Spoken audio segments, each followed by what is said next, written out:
Hello wonderful people, welcome to our health channel Health Bites. So today I'll be explaining the cure for hiccups.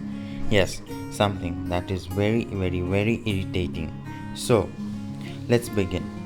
Hiccups are caused by the involuntary contractions of your diaphragm, the muscle that separates your chest from your abdomen and plays an important role in breathing.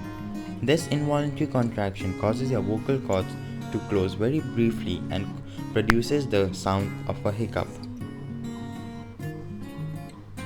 Now, then, remedies normally advised include to recall someone who may be missing you, or drinking a glass of water quickly or 7 sips, having someone frighten you or shock you, pull hard on your tongue or ear, bite on a lemon, gargle with water, and the rest of the remedies are on your screen along with the previous ones.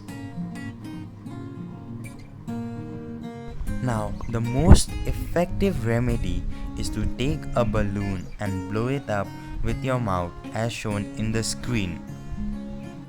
Be very careful. If you have any medical complications, then please stop or avoid.